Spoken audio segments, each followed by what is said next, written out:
श्रीराम समर्थ. श्री ब्रह्मचैतन्य गोंदवलेकर महाराज प्रवचन सेवा 31 जुलै. प्रवचनकार सदैव सद्गुरुचरणी नतमस्तक असणाऱ्या संगीत अलंकार रेखाताई गायकवाड, शिर्डी कोपरगाव. सद्गुरू गोंदवलेकर महाराज 31 जुलै या प्रवचनामध्ये सांगतात की आपण भगवंताचे झालो तरच सुखी होऊ. आपल्याला साधायचे काय हे ध्यानात धरले पाहिजे. परमात्मा साधायचा आहे आणि शरीर आणि प्रपंच ही साधने आहेत हे पक्के समजावे.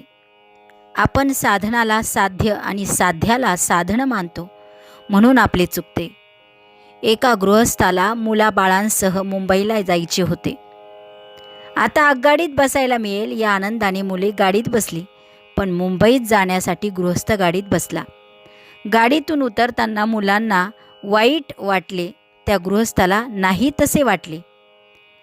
वशिष्ठांनी रामाला सांगितले की रामा, तू प्रपंचात वागताना अंतर्यामी निसंग राहा. मी देह नसून आनंदरूप आत्मा आहे, निसंग आहे, ही दृढ भावना ठेवून प्रपंच करावा. जमीन सोडून कुणाला राहता येत नाही, त्याप्रमाणे प्रपंच कुणालाच टाकता येत नाही. पण त्यात राम करता मानून वागणारा तो पारमार्थिक, मी करता असे मानून वागणारा तो प्रापंचिक.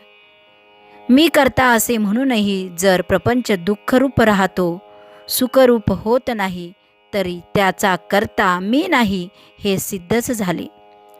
प्रपंच हा अर्धवटच आहे, पूर्ण फक्त राम आहे. मिठाचे पोते कितीही धुतले तरी त्याचा खारटपणा जात नाही, तसे प्रपंचाचे आहे. म्हणून परमार्थ हे ध्येय ठेवून सुलभ असे साधन जे नामस्मरण ते अखंड करावे. प्रपंचात आपण किती कष्ट करतो तितका मोबदला मिळत नाही, तरीही कष्ट करतो. परमार्थात तसे नाही. परमार्थ जितका जितका करावा तितके तितके समाधान अधिकाधिक असते. आयुष्यभर प्रपंच केला तर मृत्यूसमयही प्रपंचच आठवेल. म्हणून प्रपंचाचा हव्यास धरू नये. प्रपंचातल्या वस्तू आज ना उद्या जाणार हे जाणून त्यांच्या बाबत अलिप्तपणाने वागावे.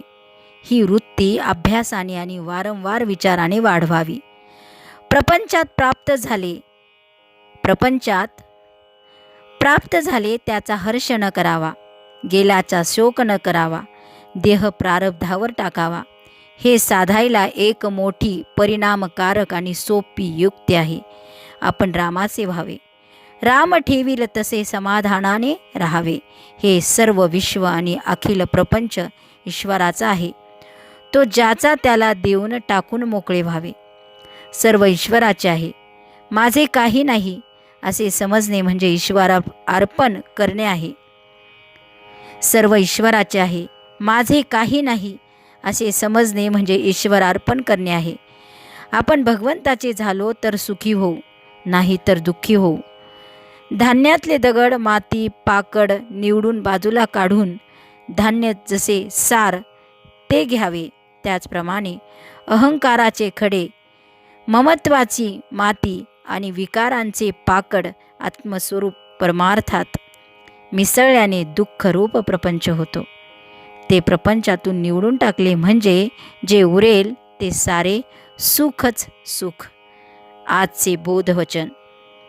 रामा, सर्व तुझेच आहे, तू देशील ते घेईन अशी भावना ठेवावी. यानेच अत्यंत समाधान होते. जानकी जीवन स्मरण. जय जय राम. श्रीराम जय राम, जय जय राम.